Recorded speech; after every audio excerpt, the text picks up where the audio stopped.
Coming up this week, off screen. Get ready for a little bit of wonder with Wonder.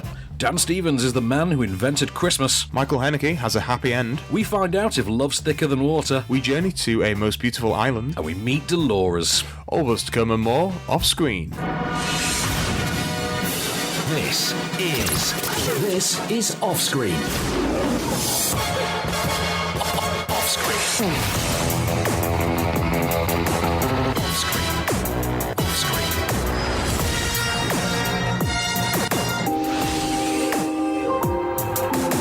The latest film news and reviews. This is Offscreen, the on-screen radio show. Welcome to Offscreen. I'm Van Connor. I am Case Allen. Welcome back, Mr. Allen. So, loads of stuff to get to this week. There always is. When is it not? And also, it's soon December. Well, yeah. I mean, apparently there's not a lot next week. So, because we were talking about what's out next week, and it looks like not a great deal. A quietish week. It looks like some interesting things, but not. There's no Star Wars next week. There's no Star Wars. It's the week after that, isn't it? I mean, if we doesn't have Star Wars, does it even count as a week? No, it does not. Lightsabers at the ready. So, so let's see then. Before we get to the news reviews, usual fun, we need our kick-off news. What's going to start the ball rolling for us this week? I think the biggest news dropped after we did the show last week. Oh, so we've like an hour after as well. Because that's usually the way, isn't it? Usually. Everyone waits until the Wednesday night. Yeah. Like Marvel are doing with the new trailer for Avengers. Yes. Yeah. It's going to be about it's Wednesday today. When we pre-record this, I think it's going to be like 5-6 o'clock. The Infinity War trailer is out. I will have popcorn at the ready. I can't wait. Yeah, definitely. Yeah, it's going to be amazing. But speaking of Marvel, that is the big news. It was announced last Wednesday that Jude Law will be in Captain Marvel, and he will be playing Marvel, who's kind of like the first Captain Marvel, and something of a mentor figure to Carol Danvers, who of course will be played by Brie Larson. Your lady, finally getting her superhero role. Yeah, it's about time. Do you remember when you used to play the crappy superhero before you won an Oscar? And now it's the other way around. Or you get Tomb Raider, because that's what happens when you win an Oscar. You become Tomb Raider. Yeah, that's totally it. That's what happens. Didn't we have an Oscar? We've had an Oscar-winning Bond girl now as well, because Halle Berry counted.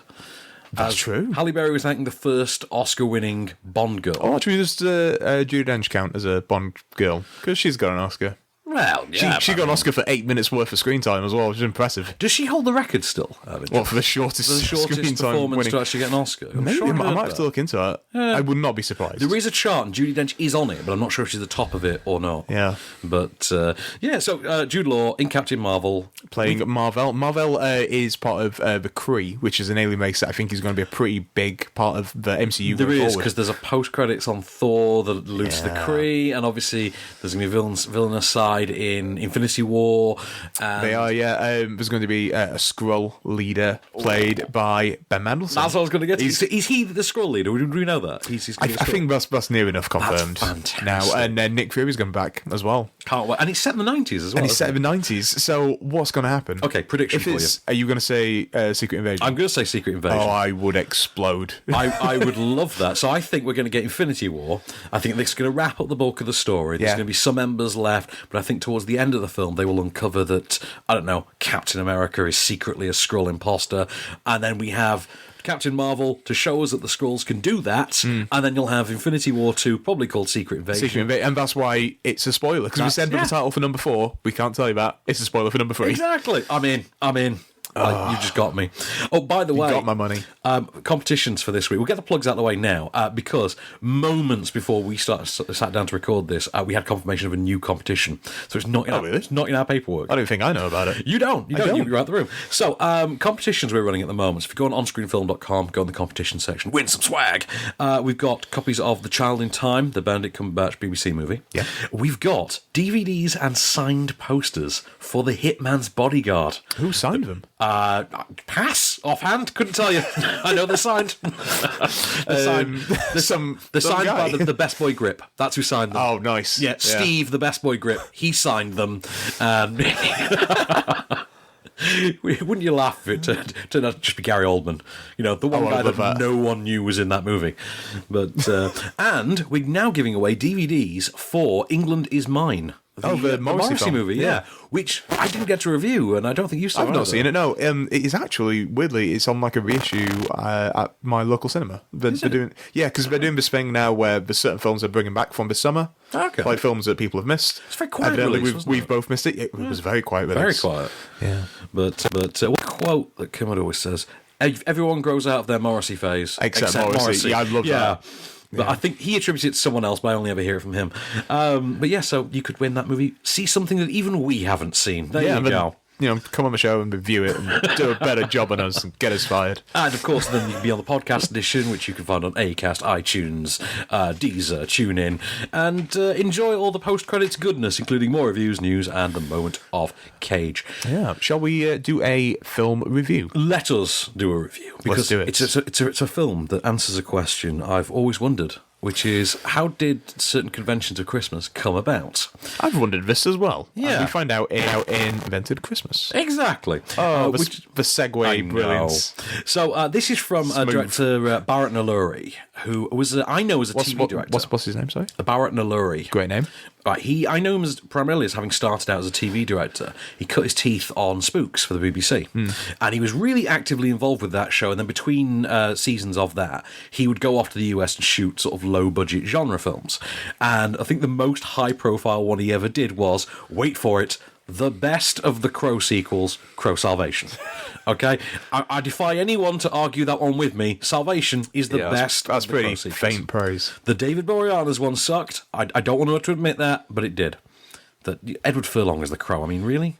Oh, no thanks. No, not interested. I'll take Eric Mabius, thank you very much. Eric Mabius and what's her name, Kirsten Dunst. Okay, so The Man Who Invented Christmas, Barrett Nalluri, stars Dan Stevens as Charles Dickens, who actually technically is credited for inventing our modern conception of Christmas. And what you've got here is, I don't know if you've seen one of these recently, an author biopic about how an author wrote his, most famous text. The idea is he wrote Oliver Twist, he then wrote 3 flops in a row, and then in order to get his mojo back and pay his bills, he came up with what would be called a Christmas Carol in record time. He started it in October. And he was out for December. And he had it out for Christmas. This thing came out quicker than a Daddy's Home sequel. Anyway, which is actually factually accurate. Yeah, it is, yeah. We were like, how is this going to be out in time? And here is a clip. Why Christmas? Why not? Does anybody really celebrate it anymore, apart from our clerk, who never misses an opportunity to take a day off with pay? More or less an opportunity for picking a man's pocket every 25th of December. What we mean to say, Mr. Dickens, is not much of a market for Christmas books, what? It is a Christmas book because Christmas is, or ought to be, the one time of year when men and women open their shut-up hearts and think of the people below them as if they really were fellow passengers to the grave and not another race of creatures altogether. We are already halfway through October. Even if you'd already written it, we couldn't possibly get it illustrated, typeset, printed and bound, advertised and distributed to shops in only 6 weeks. Carrie Elwes there, playing Charles Dickens. Sorry, I meant to say Dan Stevens. That comparison... I thought you were going to say playing the other guy. I was like, that sounds nothing like the Roberts. The line between Dan Stevens and Carrie Elwes is increasingly thinning. It is blurring. It's fraying, that line. So, all-star British cast on this one. So Christopher Plummer... Well, actually, Christopher Plummer's Canadian, isn't he? Yes, he is, yeah. So Christopher Plummer, Jonathan Pryce, Simon Callow, Miriam Margolyes, Ian McNeice. There's a hell of a roster on this one. And to be fair, there's certain actors who, once you get them playing Scrooge, you've done the job there. Christopher Plummer playing Ebenezer Scrooge that's an easy point Writes score. itself. It does, doesn't it? It's like getting Patrick Stewart. You scored the point. Who has actually played Scrooge? Yes, yeah. But that's just a prestige thing of British film, isn't it? Yeah. Now, in the lead, I quite like Dan Stevens, but I don't think he's given anything really to really work with here. It's a very by the numbers screenplay. A lot of the problems with it come down to its story, and Try as he might, Barrett and Lurie is trying to give this some of that seasonal magic, some festive shimmer, but the screenplay by Susan Coyne, it just really isn't up to an awful lot. And it feels, the way, if you heard the clip, there's moments where they drop a line of dialogue in that's clearly going to be in A Christmas Carol, for things like that. Like the way he hears Bar Humbug for the first time, it's full of those moments. You always get them in biopics. Or really schlocky movies where, so I suppose you're some kind of Suicide Squad? Those kind of it's lines. the name of the film. It's the name of the movie. It's when we do the little golf claps, isn't it? Yeah, you do the golf clap. Yeah, it's like in Wonder when they say, you've got to have wonder. Kind of like that. Spoiler alert, the word wonder is in Wonder. Anyway, so there's a lot of that going on, and really it seems like that's where the most effort went in it. I didn't dislike it, but I did feel kind of a little bit unengaged at times because there's not an awful lot to it beyond the sort of film that the BBC makes and puts on Christmas Eve or Christmas Day. You can absolutely, it's of no more calibre than that, and you can absolutely see that that's where this goes. This film clearly winds up on BBC One on Christmas Day one year, and like 4 o'clock in the afternoon, you think, okay, fair enough. Before the actual primetime stuff starts. Before they show the seasonal EastEnders, they show this one. I don't think this would be on the BBC. This is a BBC Two. BBC Two? Yeah. Yeah, I'll go with that. Or maybe 8 o'clock on BBC Four. Oh, no, 11 o'clock on Christmas Day in the morning. 11 o'clock in the morning on Christmas Day. That's the kind of place you find this film. Oh, no, that's when we show, like, Shrek for, like, the 1,000th time, isn't it? Oh, yeah, absolutely. Yeah. And this is, I will say, this is better than Shrek, but that's a low bar for me. I don't really like Shrek either. No, I'm not. No. Well, it's not about who you are on the outside, it's what's on the inside that counts, but let's make fun of the villain because he's short. Yeah, it makes no sense. Of sense. I feel like you say that somewhat personally as well. Well, I do. As a shorter man. Yes, no one takes me seriously when I mention that point, but never mind. Anyway, so, right, just watch a Blackadder's Christmas Carol. Same thing done better and more subversively. This is very by the numbers. You will see it on TV shortly. But if you do want a sort of disposable, seasonally themed movie and you can't wait for something like Better Watch Out, which looks like it has an awful lot more potential. By all means, if you're a Dan Stevens completist, our mutual friend John Dickinson, for example, is. He loves his work. He loves his work, then by all means, get festive. With the latest film news and reviews. This is Offscreen, the on-screen radio show. Come with me if you want to. And we're back, Mr. Allen. So, where are we headed next? I've not got my sheet in front of me. You know these things. You're a man who knows stuff. We are headed to a film called Dolores. You're going to tell me about Dolores. Okay, right. So this is the stories of This is the story of Dolores Huerta. Sorry. She was much heralded by the Obama administration. In fact, she finally got some recognition for decades of charitable work in unions, basically. In the way this works is that in the 50s and 60s, the treatment of migrant workers who worked on the plantations and the orchards and everything in California were horrifically mistreated. This was around the time of like pesticides and DDT and things like that. Around the time that became a big hot button issue, and you had migrant workers coming away with huge skin conditions and things like that. And she and Cesar Chavez stepped up and led what would become the Workers' Revolution. They worked with Robert Kennedy, and this is the chronicle of her life and times. Where she came from, what she did, where she is now. We have a clip. Dolores is an icon. She's a civil rights hero. She's the first general that I followed into war. She's not afraid to speak truth to power. Dolores Huerta, who is an old friend of mine. The FBI knew how dangerous Dolores was. Dolores came up with the slogan, Si se puede. Yes, we can. You were a young girl growing up in America in the 40s. You must have had a dream. After I had seen the miserable conditions of farm workers, Cesar Chavez said, we have to organize a union. You had this ambience all around you that you could really change the world. Now, obviously, there's a tempo to that, as you can tell. It's a very interesting one. It's a PBS documentary, so it's one of those that you kind of know what to expect. You've seen your share of these. It is very much of that ilk. There's nothing particularly unchallenging as regards what kind of documentary it is. It's a talking head one. Gloria Steinem turns up, Hillary Clinton turns turns up. Notably, they don't get Obama, but they do have archival footage of him with her. Okay. And I will say something. It shows you how fast time is moving by, that we're getting really weepy and nostalgic already every time we see Obama in one of these things, because simpler times, man. Simpler times. Come back, Mary. Come back. I was really engaged with it, to be honest. It wasn't a story I knew an awful lot about. I had heard of Dolores Huerta, and obviously I've heard of Cesar Chavez. I know of these people, and I have the sort of Cliff Notes version of what they did for the Farmers Union, etc. But I wasn't up to scratch entirely on the subject. I think if I were already, vaguely knowledgeable on what actually went on, what they did, and what they achieved, I would still have found stuff in this, actually, that probably would have surprised. I think it's quite insightful for what it is. But that insight it's very topic relevant. It doesn't elevate it beyond simply feeling like a PBS documentary. Okay. And it's not a bad thing. It's not a slight on it. It's not a slight on it. I know it's a PBS documentary. I'm not expecting a Sony Pictures tentpole movie. You know what I mean? Things are what they are. And I never expect anything when I see a Sony Pictures tentpole movie. Oh, and the week the Emoji Movie hits DVD, you savage. What's a burn? You are utter savage. Who was it that called that a career low for James Gunn? Oh, I think it's about time to give the Emoji Movie back to Marvel. But no, Dolores, definitely worth checking out. It's a tidy 95 minutes. It's been released by Doghouse. Nice. Worth seeing. Cool. It is interesting. It sounds good. But have you got a piece of news for me before we move on? I have, but I'm going to be a little tease. I'm going to save it because I'm going to go straight to that top 5. Okay, fair enough. I will indulge you. Number 5. Let it go, let it go. Okay, so this is a complicated one. That's a song from Frozen. Yep. Our paperwork says Frozen. Yep. But it's not that Frozen. It's not Frozen. It's not Frozen. It's a different Frozen from, I think, 2005. And it's according to the Film Distributors Association. Yeah, it has been on release it's been in existence for 618 weeks. Yes, so it's obviously not the Disney that one, Frozen, but because the Disney one would only be about 200 weeks old.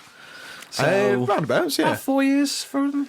4 or 5 years? Is it 2013 or 14? I don't think it's 14. I think it's 13. It's 13, yeah. So that'd only put it about 200 years old. 200 years old? 200 weeks old. It's been frozen in time. Well, we couldn't even find tweets on this, because if you type Frozen into Twitter, all you get is Frozen. Yeah. All you get is, I hate Olaf, please die now. I literally read one tweet that said, I wish Olaf had melted at the end of the first movie. I don't want to see him in a short. Oh, he's in a short in front of Coco, which I found out today. Which is driving a lot of people very mad. So, alas, we can't tell you about a 618-week-old release of Frozen, because it's not the Frozen we know. It's not even the horror movie Frozen with one of the Ashmore boys. Is it the song Frozen by Madonna?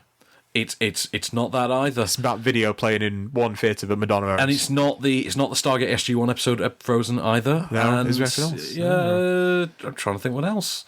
Is there another Frozen? No, that's all I got.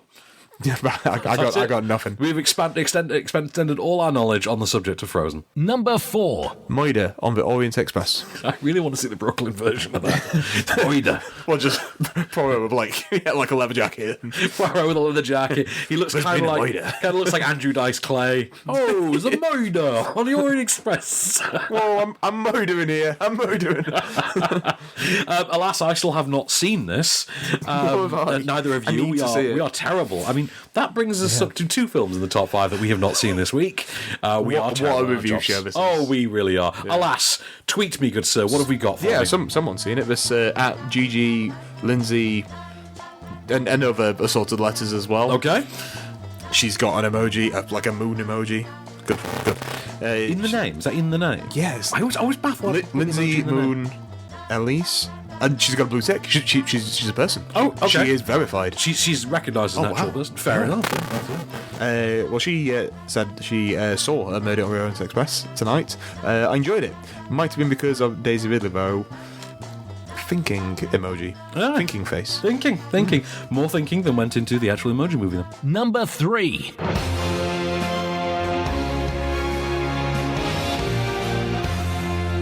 You are the worst. I know. Justice League. Right. So, I'll give you some news before you go on your Go on, give me some news. Where you go? So just about Mustache Gate. Obviously, it's been talked about a lot. Yeah. The new piece of mustache-related news that came out last week was apparently Warner's offered to CGI the mustache back on. Oh, for Mission Impossible. Free of charge, because it would have been easier to CGI on rather than to take, because obviously it looks like it's been done in paint. It does, yes. Yeah. I did hear from Henry Cavill himself in an interview, he said, actually, the role I have in Mission Impossible is so stunt intensive that it actually would have been impractical to even attempt to CGI a mustache on. Oh, right. So the plot Got to have a thickens. mustache. On Justice League, let's see what's the quickest way I can sum this up. Okay, if Batman vs Superman and Suicide Squad were the cinematic equivalent of eating a taco filled with excrement, Justice League would be like following that up with a beverage consisting solely of the brown murky water at the bottom of your kitchen bin. That's probably the best way I can describe it. I hated every second of it. As you just pointed out to me earlier, unintentionally, admittedly, I have actually now forgotten entire large plot points of Justice League. Yeah, there was something about the villain's spoiler demise that you would... I'd forgotten how that even happened. That's how uninterested I was. Yeah. There's an article on, I think, Hollywood Reporter, by the way. He might as well just been destroyed, like, off screen. Oh, God. Where Steppenwolf, he's dead. He's gone somewhere. He was shot down over the Korean Sea. So that's how it works. No, this is the thing. There's an article in the Hollywood Reporter that points out all the inconsistencies, the plot holes and everything, and you sit and think, the Hollywood Reporter are doing that.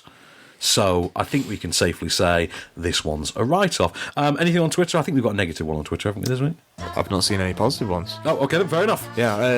There are fanboys in the world for that reason. There are, definitely, but like, it's not even a DC versus Marvel thing. It's just, unfortunately, it is not a good film. It's not a well-made film. It's not. You can't say that about it. No, this could star the Mystery Men characters, and it would still be a bad movie. This could literally be... You could swap all these characters out for the characters of Tinker Tailor. Oh, man, I just want to watch Mystery Men now. That Can we bring the brewskis? So great. So what's our tweet? At Blue Rush 1992 says, guys, I don't know... I will preface first. He said, I don't know... IDK, because that's what the kids... Yeah. Kids ain't got time for that. No. Guys, world now. yeah, that's it. I don't know if I told you this, but Justice League was so boring, I fell asleep and slept through the whole movie Lamau. Lamau? Lamau. Oh, wow. Rufflecopter. Lolzords. If you're going to Lamau me, man. Number 2.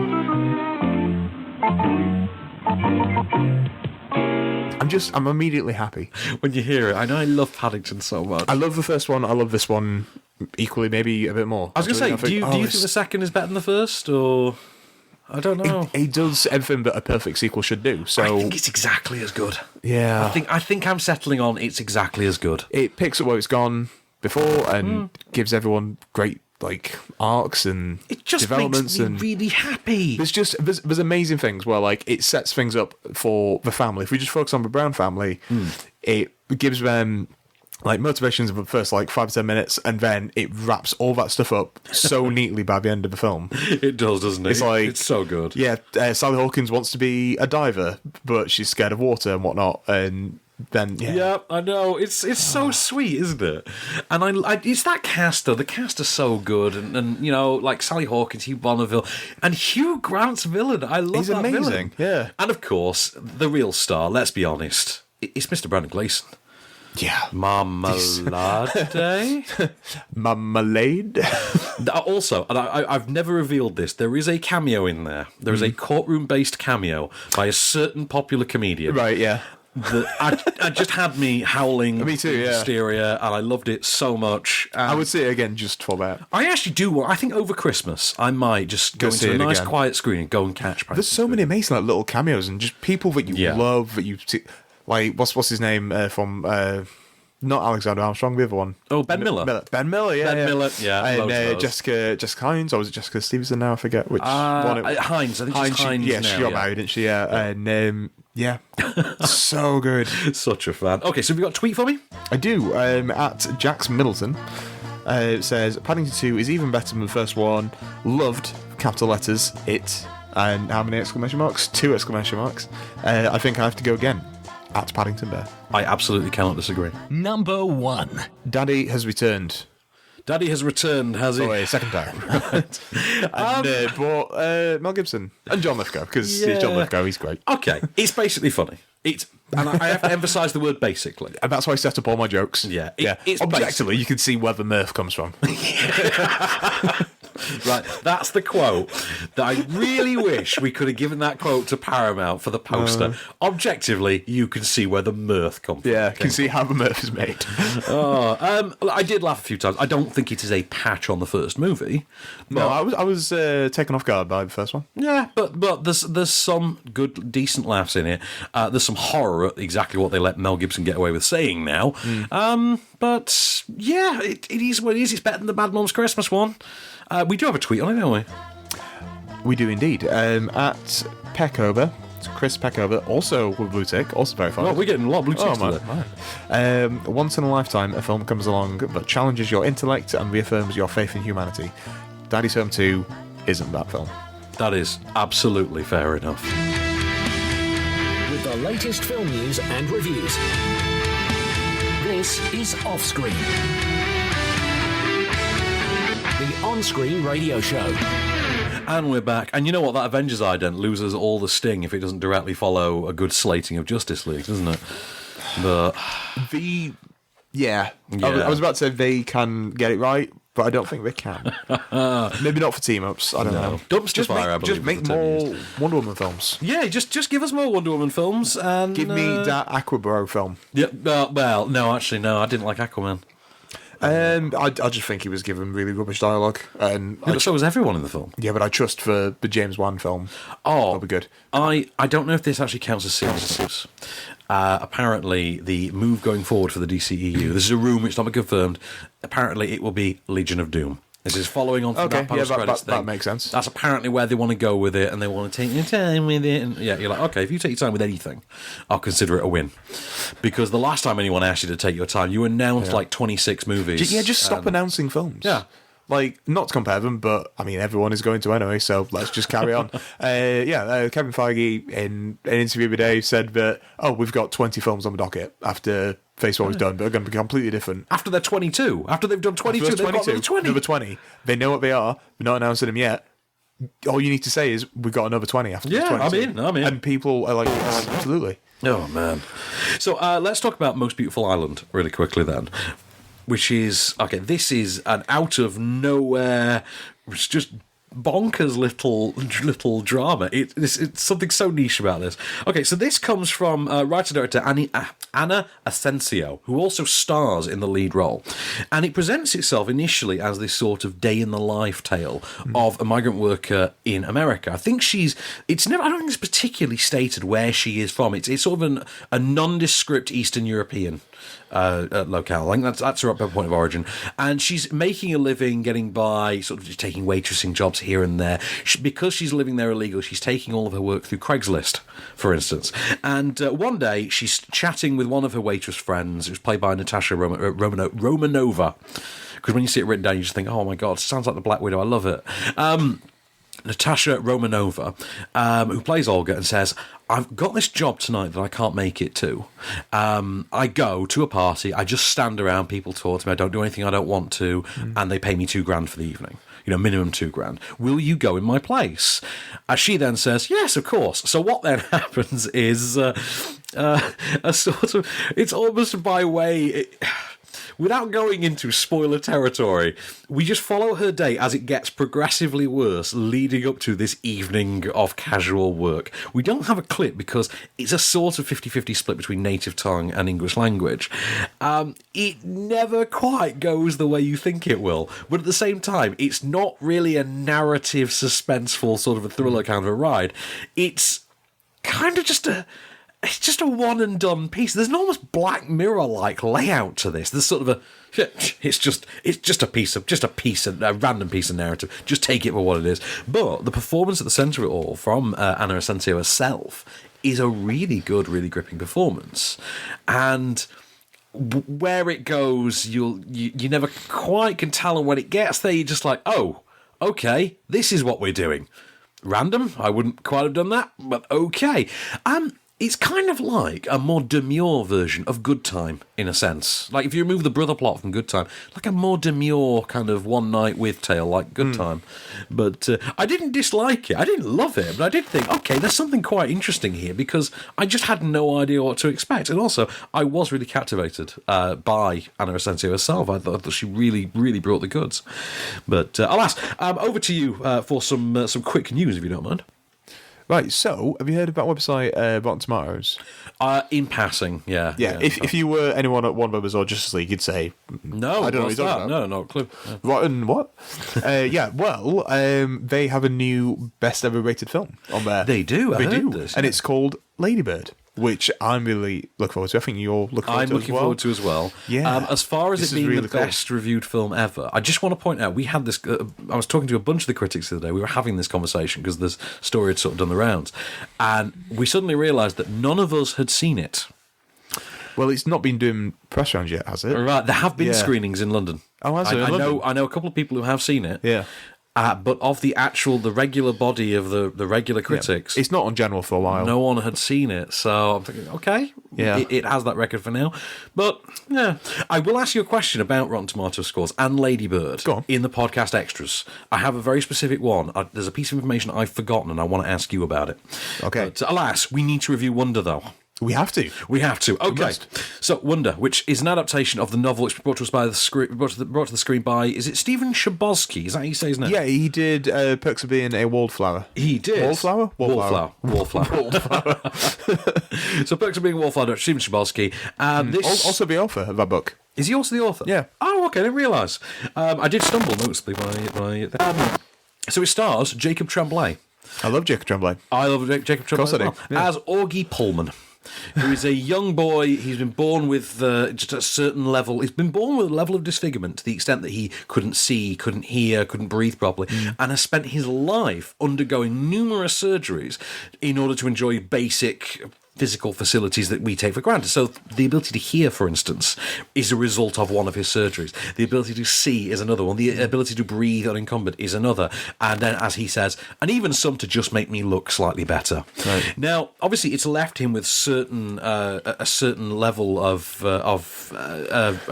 caution as regards being seen in the outside world, because he's worried about how he's regarded, how he's treated, how people look at him and interact with him. And he takes us through, because he narrates the film, he takes us through in great detail how people respond and the order in which they do it. And he likes to, whenever possible, hide behind an actual space helmet.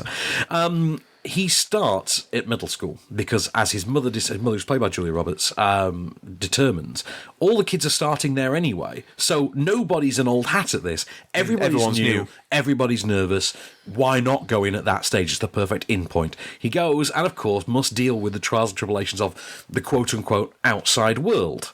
But the film isn't just about that. The film is about every single character in his life, and each one is given a certain amount of the runtime to depict certain overlapping events and then certain events after the fact as well. We have a clip of his response to meeting other kids at the school for the first time.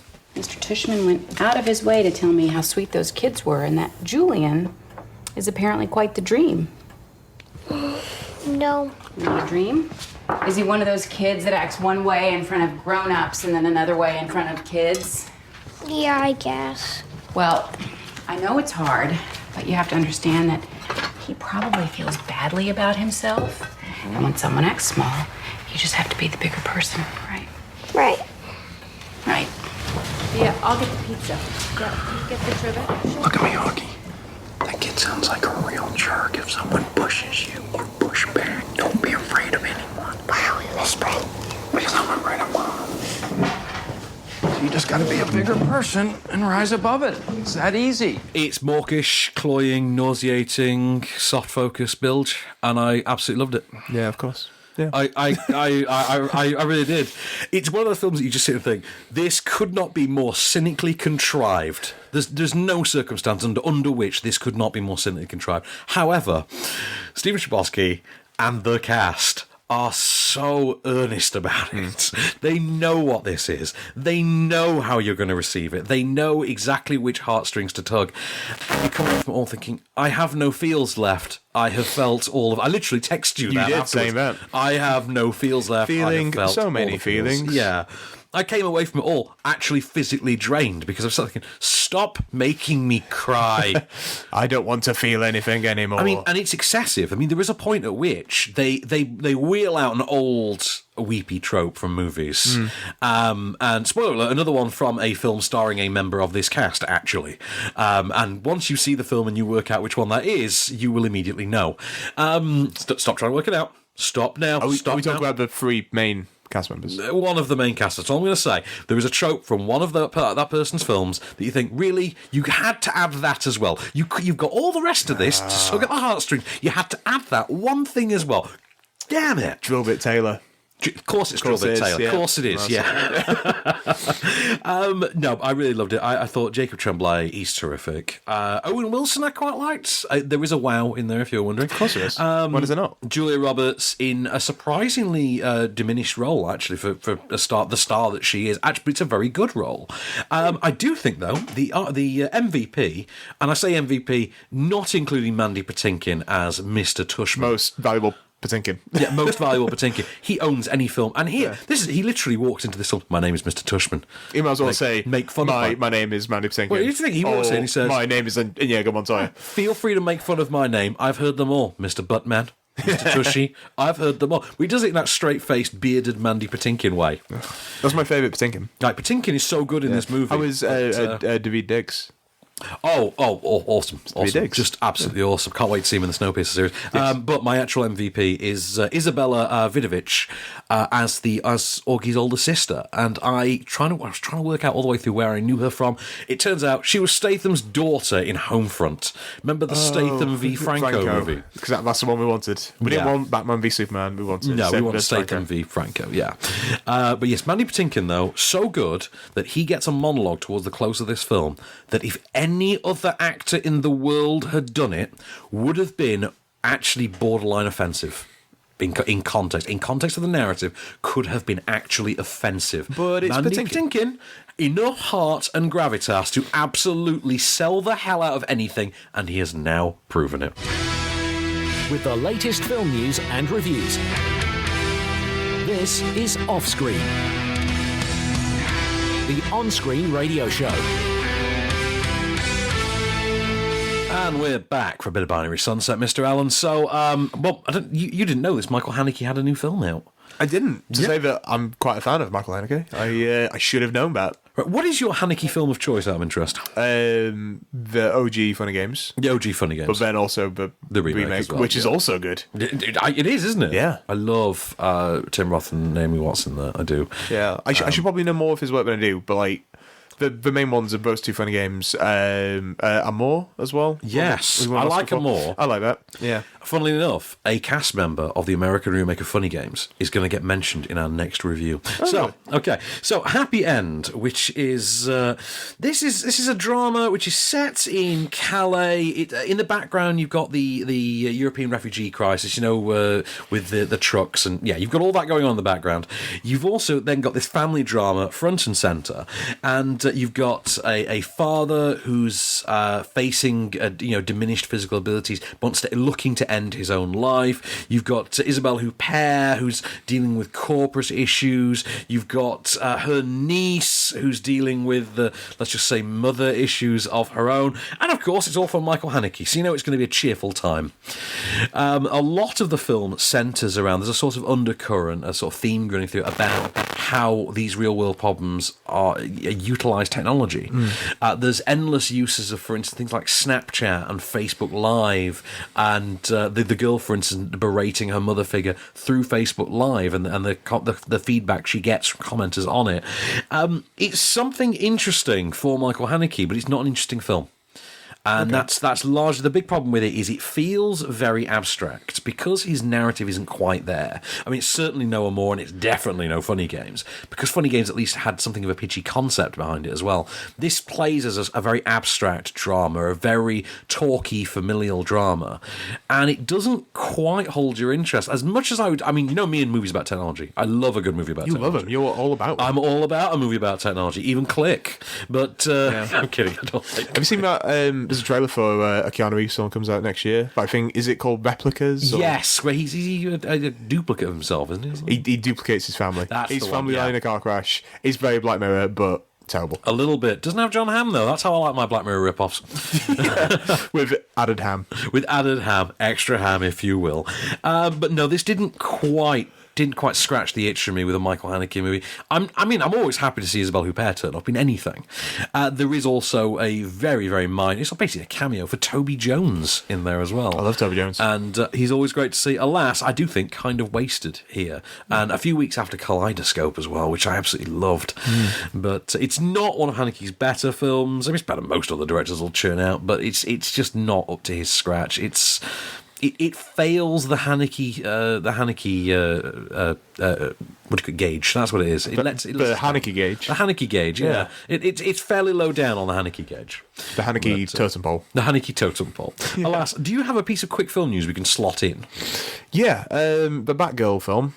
It's still happening. Is it? Because there's rumours that it's been dropped quietly. And no, it was quietly confirmed that yes, Joss is still directing it. Yes, Joss is still writing it. It's still a thing. I love that Joss Whedon's one of the few people who can look at the events of the last 2 months and, do you know what? At least my scandal came out first. Yeah. Wasn't even really a scandal. Wasn't really a scandal. Wasn't even a scandal, but at least I got mine out of the way quietly, quickly and early on. Matt Lauer has just been fired. Matt Lauer? Yeah, I don't know. I know Matt Lauer. And NBC, is it? NBC, yes. Yeah. I'll be honest, I mostly know him for his appearance in movies. And right, yeah. But Sharknado, Land of the Lost. Yeah. Matt Lauer can suck it. Yeah, well, Matt Lauer has indeed sucked it. Okay, he's off gone. then. Okay, he's gone. Yeah. Oh, man. So, yeah, fairly well. Matt, same reasons as usual? It's par for course, yeah. We were literally just saying who was the last one. Who's it this week? Yeah, it's Matt Lauer. Before we started, we literally said, "Who is it this week?" Yeah.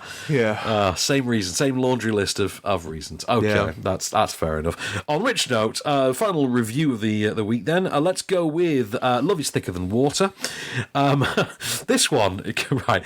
This is a bit of a strange one at times. There's things about this that you just think, okay, that's quirky and unusual. So this comes to us from the director of Drop Dead Fred. No way. Yeah, really? I know. So weird. So Atta de Jong, who has also co-directed it with Emily Harris and written sole writer though. It stars Lydia Wilson, stars Ellie Kendrick from The Leveling a couple of months ago, stars Johnny Flynn, who plays like a sort of Welsh version of Brady Corbett. Remember from the Funny Games remake? Yeah, plays like a Welsh version of him. It's got Juliet Stevenson in there, Henry Goodman, who most of us know as a bit player from the Marvelverse now, and it basically it's like a feature-length version of a Gavin and Stacey episode if you remove the comedy from it. So you've got a Welsh guy, English girl, they start a relationship, and it's their life and times, how this relationship falls apart periodically, rebuilds itself, how they fight, make up, and navigate the pitfalls of, couple life in the modern day. Here's a clip of them arguing about peanut butter. You shouldn't put peanut butter in the fridge. I always put it in the fridge. Well, it won't spread as smoothly. Arthur? What? What? Bad catch. Bad throw. I'm not picking that up. Not until you say sorry. Well, then it'll stay there till a new owner moves in or you get a new boyfriend, because it's not my fault. I don't need to say sorry. So what's the worst trick you can pull with any kind of romantic movie? Putting Donald Trump in it. Well, there's that. Yeah. There's that. And I'm sure that has actually happened as well. I'm sure it has. He's been in rom-coms. That's the thing, isn't it? Like, in order to shoot in one of his buildings, he has to have a cameo. Yeah. Didn't Matt Damon reveal that? Yes, he did. Yeah, recently. Yeah. So the weird thing is, they fall back on the worst pitfall of all of these movies, which is he's fickle and she's. If I just say it's a word that rhymes with brick. She's a brick. There we are. Right. And he's fickle. Okay. And that's how these movies always play. This one leans a bit too heavily on it. He's not particularly engaging. She's got brief moments of vibrance to her, but then he's let down by a script that really just calls her to be, the whining girlfriend. To which you sit and think, it's 2017. Can we really not do any better than this? really, I came away from it thinking I've not been charmed by it, I've not been amused by it, I've not even been particularly interested in any of it. Certain elements of the plot do come together, but there are certain elements that are quite clearly left hanging, that they've never bothered to make good on some of the setup of, and you come away from it all just thinking, it's just nothing. It's a nothing film. Do you remember that film I Give It a Year with I hated that film, yeah. Right, I actually didn't mind that film because there were some gags in there. I was thinking, finally, someone's done that gag, because it's always amazed me how no one's done it. You're like, finally, The Mentalist is in a film again. Exactly, yeah. Finally, someone gave The Mentalist some work. Also, I really like the ending of that movie. The actual resolution of it, I think, is surprisingly brave. It's just a shame for the preceding 80 minutes. It's just a shame about the preceding 80 minutes, although that gag about the digital photo frame is worth the movie on its own. Anyway, you remember it? You remember it? Yeah, you remember it. Also, how good is Stephen Merchant in that? So good, they gave him his own show. Yeah, put Stephen Merchant in anything. Oh, yeah, exactly. Yeah. That, better movie than this. Okay. Didn't enjoy it, wasn't particularly won over by it. It lasts for an hour 45, and that's over long for a romantic comedy. For a romantic drama, it's definitely over long. And no, do not see it. No, do not entertain this. At all. It's just not. Just walk away from it. Walk away from it. Go and watch Funny Games with the actual Brady Corbett in and not his Welsh imposter. Alas, it is not our film of the week. Is it Funny Games? Funny Games is the film of every week. Retroactively. I think, for me, this week, it's almost begrudging, because I know it's probably actually an awful film, but the experience of watching it isn't. Wonder. Okay. Wonder is our film of the week, and because I want to watch it again with a big box of tissues and weep more over it. And a pint of Ben & Jerry's. And yeah, I think that's absolutely where this is going to go.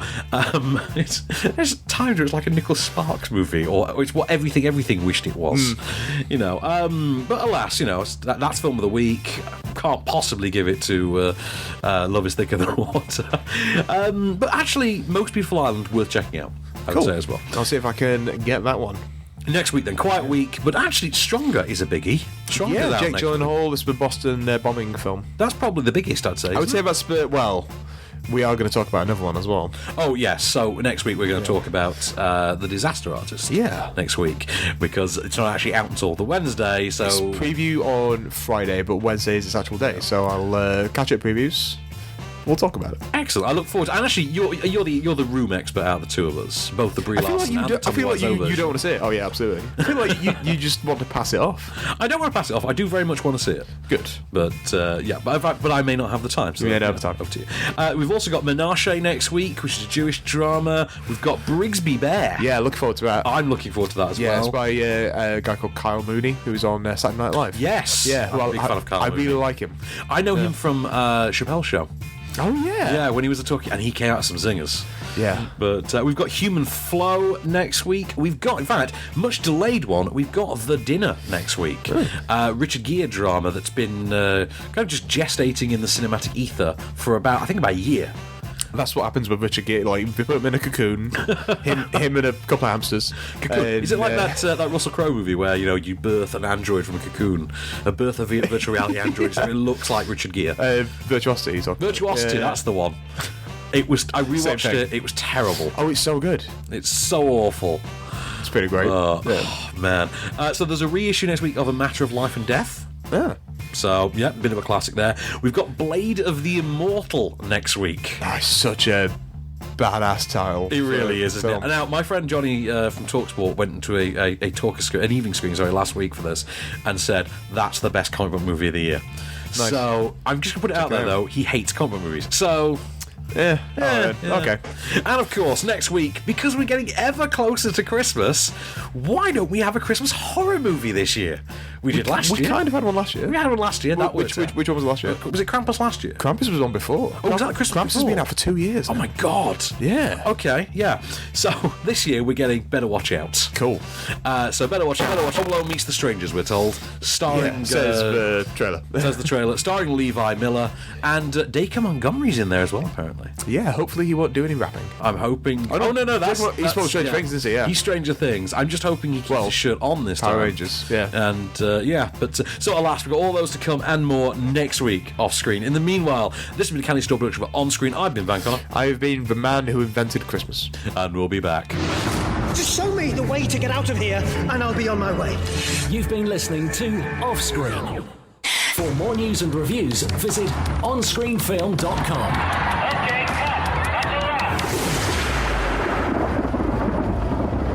It was Ed Oxenbould. That was his name. So he's the kid from The Visit, and Alexander and the terrible, horrible, no good, very bad day.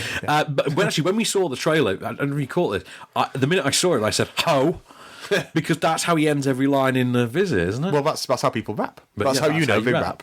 But I remember when we saw the trailer for Better Watch Out, my immediate thought was, if we needed to cast a young version of your housemate in a movie, I would absolutely cast Ed Oxenbould to play Alex. I'll see if we can get a picture of him. We should, absolutely. Yeah, look. It's like, I don't know if you've ever met my friend Andy Sharp. He looks an awful lot like Alan Tudyk. Really? And to the extent where once, many years ago... Alan Two Dicks. Alan Two Dicks, yeah. We actually ventured to a convention that he was at, specifically to have the two of them in a picture together to prove the point. Years later, this would backfire when Michael McIntyre was in town. But, yeah. Anyway... He's not funny. No, Alan Tudyk is talented. Michael McIntyre is not. No, he Very just much not. He just says the things that we all see and says them loudly. Ooh. You know, you've got a drawer in your bedroom. It's got like toiletries in it. Oh, what's that about? Well, sometimes you need a place to put toiletries, Michael. Yeah, that's how it works, mate. There's a shaving mirror in an airplane. People are actually shaving a bed. I know, it's like the worst subpar version of a parodic comedian, isn't it? Yeah, like the crap example you would give of a comedian. Well, He's kind of like the Southern Peter Kay, but if you replace like all of like his internal organs with like, I don't know, Baby Bells and mozzarella, and you just look really like weird and puffy. Do you know what comedian I just can't stand? What? Who? Sorry, I just can't understand how people find this person amusing. Jack Whitehall. Oh no! Let me guess, because I feel like I'm going to get there. I can almost get on board with Jack Whitehall, because in some things he can be. It's got to be Teacher series was quite fun. Yeah, it's going to be someone like John Bishop, who is the long-haired guy that's not Ross Noble. Oh my God! Is that what you're talking about? I think you've guessed it. What's his name? Is it Mickey Flanagan? Mickey Flanagan. It is Mickey. I can't stand Mickey Flanagan. Right. He ruined nearly an entire season of Mock the Week for me, because I just can't. He was on it. Yeah. I can't watch it. It's like just a squeaking moron in the room. I kind of fell off Mock the Week, but I remember really enjoying it. I liked who was that bald guy? Was it Andy something? Not Patterson. Andy Parsons. Yeah, Parsons, I really liked him. Yeah, he's still on it, isn't he? Is he still? Well, I've not seen it for a long time. Yeah, he's still on it. He and Hugh he's Dennis, like one of like the last remaining. He and regulars, Hugh Dennis are the last two captains, because Russell Howard and Frankie Boyle both left for different reasons. Yeah, Russell Howard, it was for opportunity, fame, money. For Frankie Boyle, it was they changed the locks. Yeah, but, he grew a beard, and BBC were like, "Oh, what's that?" Frankie Boyle got really dark round about the point that he grew the beard. Yeah, I mean, same thing happened to me. Yeah, well, I mean, I noticed like one day you were kicking puppies, and it just happened to coincide with you growing that beard. Yeah, I got a cat, and me and my cat just terrorised dogs. I've never known you clean shaven. You always had like a tash and then some 5 o'clock shadow, I think, originally. I always kind of had something going on. Yeah. Yeah, I'm very rarely without facial hair. I think you were a bit hipstery when I first met you, though, with the beard and the 5 o'clock shadow. I know was that a the tash. I don't know. You had the tash. It was almost handlebar-like, and some 5 o'clock shadow. I'm sure that's how it worked. Maybe I couldn't just grow a full beard then. and now, glorious as it is. Now, glorious ginger Frankie Boyle-ness there. Yeah. Although yours is at least a bit better kempt. And mine's not. It's not that ginger. Maybe the lighting in here. It's more a little gingery. It's more auburn, I would say. Auburn? Ginger. Yeah. You ever notice there are people like that who are like brunettes, but they have ginger beards? Yeah, it's quite a common thing. Yeah. Which is why I don't understand it when people say, "Oh, he's got a ginger beard." It's like, well, yeah. It's a normal thing. It's like me going up to you and being like, "Oh, he's got Robert Downey Jr. facial hair." Thank you. He likes Iron Man. You know, every time you say that to me, it just warms my heart a little. Exactly. It's nice when you do your wedding speech as well. Yeah. I'll never get up. Did I? You did. Yeah, sounds like me. You really did. Thank you. I got a really nice write-up in your wedding speech. Did people laugh? I can't remember. People did, but I think that might just because it was a maniac in sunglasses and a red tuxedo blazer. Yeah, people asked if you were part of the band. Yeah, like I got that. If you were the entertainment. Yeah, I got that. A lot of your older relatives at the coffee counter did keep asking, what time will you be performing? And I couldn't tell if they were just taking the mic. This is just my jacket. But we just point out we have no reviews for this section. That's why we're talking about my wedding. That's why we're talking about his wedding. Yeah. That's really it. You went to a wedding this weekend, didn't you? I went to a wedding this weekend. Yeah, blue tuxedo blazer this time. Yeah, blue velvet. But and he wore. I know. Yes, I made the gag a lot. Yeah, but let me just think what else. Actually, no. The one thing we've never said about your wedding, actually, because it is film related, is did Cassie walk down the aisle to? Was it "I Want to Grow Old with You" from The Wedding Singer? Was that the? It was. Yeah, my friend Seth played guitar. My friend Paul played violin. Oh, it was lovely as well. Yeah, a lot of people cried. Did they? It seems. Yeah, well, because obviously I was facing everyone. Yeah, so I could see. I did cry that day. I did cry. I will be honest. I only cried though at the stage where every other table had a burger, and we didn't. You were like, I just am so hungry. I know, we really were as well. And then 2 people on our table didn't show up. So bonus, burgers, extra burgers. But coincidentally, don't really talk to one of those people anymore. Really? Well, it's bad form, I think, to just say you're going to be somewhere and do an RSVP and then just not turn up. But no explanation. Not cool. Yeah. Although it turns out the explanation was because that person's partner wasn't invited.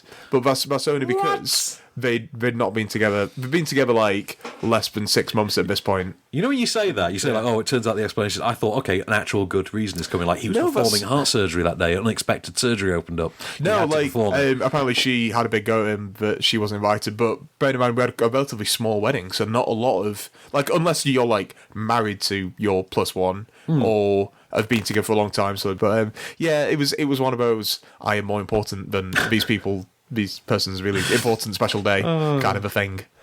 So so we've talked nuptials, which is there's no not really a thing we do often. There's no wedding films or anything to tie this in. This has just been a big. There's not. We don't have any wedding relevance into my life, into both our lives. Giving you a peek behind the Case Allen curtain. That's what that is. A look behind the beard, if you will.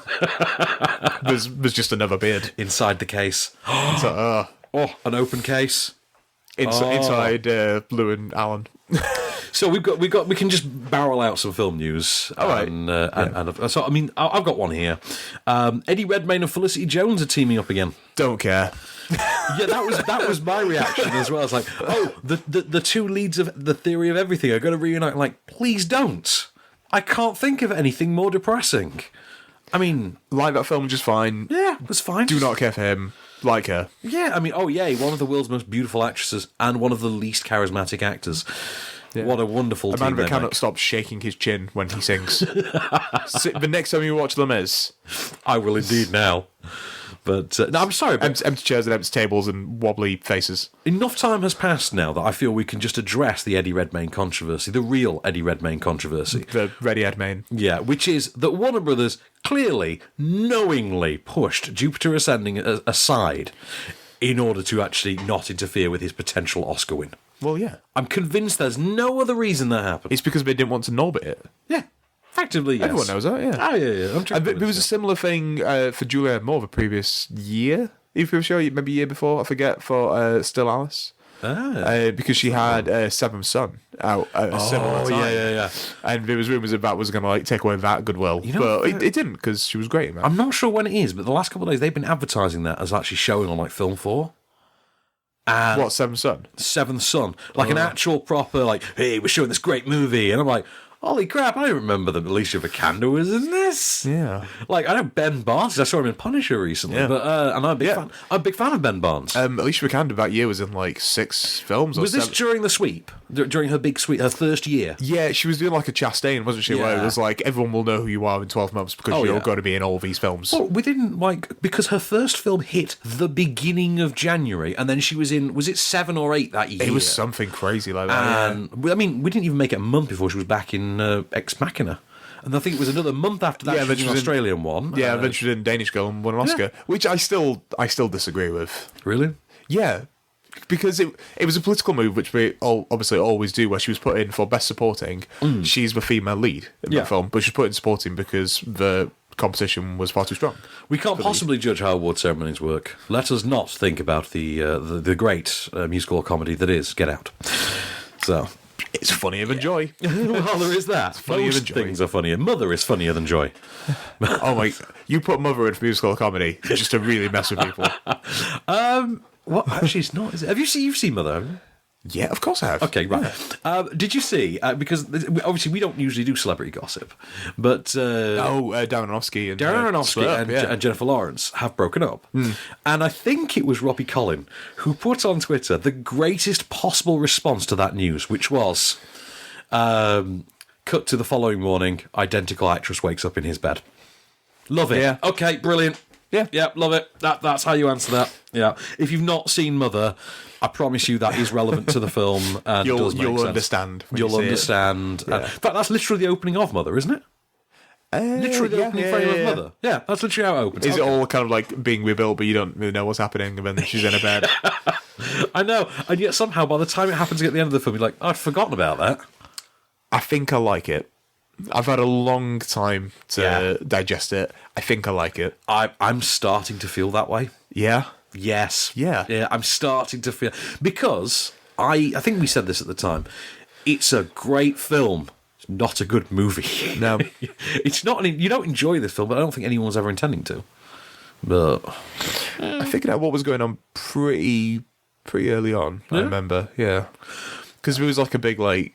mystery, wasn't it, when it was out? Like, what does it all mean? And it's like, well, it's this. I remember my friend Johnny was away on a film shoot. It was a World War II thing for a couple of months, and he came back to screenings for one afternoon, and we had an evening screen that night, and it was for The Snowman, and we were hanging out in wherever we're hanging out in I think it's Green Park, isn't it, where the Mayfair is. And we went for a Lebanese, as one does. A Lebanese. We went for a Lebanese. Nice. I wish you could just... Yeah, I wish we were more readily available. I love a good Lebanese dinner. Yeah. And we were talking about like recent films, and he said, "Oh, I saw Mother." He goes, and I didn't quite pick up on that whole subtext of, and he gave the actual theme of Mother. He goes, "I don't know how someone would." I went, "Johnny, you literally review films." Yeah. But that's literally what you do. Of course, you were supposed to see it. You're literally the guy who's meant to. But, yeah, so one of those things. We need to talk about Extinction. You know the Michael Pena movie? Yeah, that's some news, isn't it? Has it been shelved or has it just been bumped? It's been, well, sort of both, really. It was supposed to be out in... Is it meant to be out in January? Yes. It's supposed to be out in January. There's no trailers for it, no posters, and now it's not coming out in January. That's all we know. That's all we know, Dag. Yeah, that's all we know. It's not coming out in January. Tough. That's basically it. Like, okay. Who else was it? It was Michael Pena and for Master Sex, what's the name? Lizzie Kaplan. Yeah, Lizzie I forget her name. You say Masters of Sex, they quote immediately Lizzie Kaplan. Yeah. But no, I don't know why what's going on with that, but that's kind of a strange one, actually. Yeah, that's a bizarre one. What have I got? It's got quite a high profile. I mean, given that cast. Yeah? Yeah, that's it. The director of Fantastic Beasts, David Yates, has been defending the casting of Johnny Depp as Grindelwald. Does that defence happen to consist entirely of, we really like box office numbers and Johnny Depp... Oh, yeah, because he's such a draw nowadays. We did this before the scandal. Yeah. We did this before we saw Pirates 5. He wasn't throwing at iPhones back then. I mean, essentially, yeah. That's kind of what he's been saying. But he says, honestly, there's an issue of a moment. Honestly, there's an issue of a moment where there's a lot of people being accused of things, for being accused by multiple victims, and it's compelling and frightening. With Johnny, it seems to me there was one person who took a pop at him and claimed something. We know who that is. Yep. I can only tell you about the man I see every day. He's full of decency and kindness, and that's all I see. Whatever accusations was out there doesn't tell of the kind of human being I've been working with. And he's kind of got a point. He has got a point. Yeah. I mean, we don't know the particulars. Obviously, it's none of our business. We don't need to. Exactly. We don't know really what's going on with Charlie Rose or Kevin Spacey or Louis C.K. But like, for people they work with day to day, it's a completely different person. Wasn't this kind of the Sarah Silverman equation, as she put it? Yeah, absolutely. But actually, I've always wondered. Actually, you know the story about Johnny Depp throwing the iPhone. Do you think Russell Crowe heard that news, laughed, and went tourist? Yeah. I think because like didn't he use an actual hotel room desk I believe so, phone? yeah. Making movies, writing songs, and fighting around the world. Exactly, Russell Crowe, yeah. Speaking of Russell Crowe, Go on. segue. Oh, nice. He has been teasing a potential sequel to Master and Commander. Yeah, yes, he has. Yeah, which always like was kind of meant to set up a franchise anyway. Oh. And I'd be down for that. Yeah, I quite enjoy that film. Hasn't it been so long now since the first Master and Commander that most of the grandparents who actually liked the first one have passed on? Yeah. Yeah. It was 2004 when it was Was it 2004? Yeah. I was earlier than that. Yeah. Did you ever hear the pitch? that, You ever hear about the pitch for that movie? No, I don't think so. Apparently, the producer went into the exec's office. Oh, sorry, 2003. 2003. Went into the exec's office to pitch it. Literally, just took out one of the swords, laid it on the table, and just presented. That's how you do it. And that was it. That's a film. And yeah, I mean, on that, I was thinking that's the first movie I really liked Paul Bettany in. I think he's really good at that. I didn't remember him as being in A Beautiful Mind before that, but I remember him from Master Commander. I liked it, but it was one for the older crowd. Was it one for your dad? Yeah, it scored 10 Oscar nominations. Did it? Yeah, I don't know if it won anything. Maybe like cinematography, something like that. Peter Weir movie, isn't it? Yeah, I like Peter Weir. Oh, I like Peter Weir. It's Peter Weir. Peter Weir gave us Truman Show. Yeah. Yeah. Gave us Preferred in The Way trilogy that I was talking about. Oh, his is The Way Back? The Way Back, yeah. Yeah. So hang on, it's The Way... Oh, no, but it'll be the second, won't it? Yeah, it'll be the second. So it's The Way Back. The Way Back. Yeah. Oh, my God. I've still never seen The Way. It's really good. Yeah. I really want to see it. Well, Martin Sheen. Speaking of films being delayed, like Extinction, Halloween was meant to start filming a month ago. Yes. It didn't, obviously. No. It's now been delayed. It will start production in January. Apparently, though, that's not too bad. It's not that bad. Apparently, it won't interfere with the planned release. Obviously, it wants to be out for Halloween, next year. But apparently, no, it's not. Apparently, the delay is down to casting. Something really? to do with casting. Oh. Somebody was trying to lock someone down. Well, they only have 2 cast members. I thought we had Zac Efron as well. Did they have Zac? No. Zac Efron tweeted the image, didn't he? Yeah. That's how it also... No, he did have to clarify afterwards. He's not but involved not with in it. He's just a fan. Because Jamie Lee Curtis put a picture as well, and so I think even the way that she worded it sounded like it was... Yeah. I think it's just that he's a big fan, and they did have to specify he's not in the film. But no, there's only her and Jamie Lee Curtis and Judy Greer. That's all we've got so far. Let's see what else we've got on those kind of films, they don't take long to... Yeah, I would imagine not. You know, it's quicker than making a Daddy's Home sequel. Yeah. We have kind of mentioned, but Kevin Feige said that Avengers 4 will be a finale. He has said there will be something that you've never seen in a superhero movie before, a finale. Although in typical internet fashion, in the brief pause between tweets, a lot of people threw their own suggestions for things you've never seen in a superhero movie before. I think it was Graham Linehan who tweeted stakes, ? Right. Another one put a gay character. Things of that ilk, you know. Yeah. But, Oh, you internet. You internet, you ruin the world. But, alas, Community. Go on. Before you do that. Go on. It's out. The trailer's out. It's out. So when we finish this, we're watching Infinity War. I'll show you the thumbnail. No, don't. Please don't. I didn't want to see it, but I've just seen it. Right. I need someone else to see it as well. Okay, all right. Show me the thumbnail. And oh god, it's going to be the Iron Spider, isn't it? It's not, but it's very cool. It's very cool. Okay. Oh my god, it's the greatest thing I've ever seen ever. I need it in my life right now. That looks amazing. Oh my god. Okay. Yep. Okay. I'm good. All right. We're going to watch that the second we finish. Holy god, that looks amazing. That's just a thumbnail. That's a thumbnail. That's just the thumbnail for this trailer blew my mind. Okay, I'm in. So, okay. Well, give me one piece of news, because who cares? Right, Dan Harmon is actively trying to make the Community movie happen. He is, yeah. 6 seasons in a movie. Well, that's what they always said. Yep. Right, here's the thing. The rationale he's using is, well, I'm powerful now. I have Rick and Morty. My friend Justin is powerful. I have clout. Yeah, my friend Justin is powerful. He really wants to make a movie. He makes Fast and Furious movies. And, my buddies the Russos, they have clout. Yeah. They make those big spangly superhero movies. They have clout. So the idea is, one of his big friends would direct a Community movie. Apparently Justin Lin really wants to do it. That'd be ace. Yeah, I did hear about that. I don't know if it would lend itself to a movie, though, as a concept. Justin Lin he was not directly involved with he wasn't involved with Community, was he? No, he directed the paintball episode. Did he? He did. He's got to do the film. Yeah, he directed the paintball episode. I'm immediately sold. Yeah. It's one of those things that when you hear it, you're like, oh my God, how did I never click that one? Yeah. But yes, he directed the paintball episode. Oh, come on, that show is so good. Have you heard the Sacha Baron Cohen story? No. Is it played by Rami Malek? No, it's not. So a group of Czech tourists went on holiday. I have heard this, went on holiday to Kazakhstan. Yeah, you can see where this is going just by that place. Yeah, pretty much. That setup kind of tells you exactly what you need to know. They put on the mankinis. They got fined for public indecency. Sacha Baron Cohen is going to pay their fines because good for him. I mean, he's a good man. He apparently is. Adam Warlock's not going to be in Guardian 3. That's not been confirmed. He might not be in Guardian 3. Might not be in Guardian 3. James Gunn has just said, maybe. Oh, I still think he will. Your 10-year warning, Terry Gilliam has almost finished The Man Who Killed Don Quixote. I never thought I'd live to see the day. You might not yet. There's still time. Until it's on Amazon Prime Video, which is obviously because it's being funded by Amazon, isn't it? Yeah. Until it's on Amazon Prime Video, you haven't seen it, it doesn't exist, it's not a film yet. So who was the eventual cast? Was it... It's Adam Driver, isn't it? Adam Driver, Jonathan Pryce. Yes, Adam Driver and Jonathan, I think. Harry Sparrow. I believe so.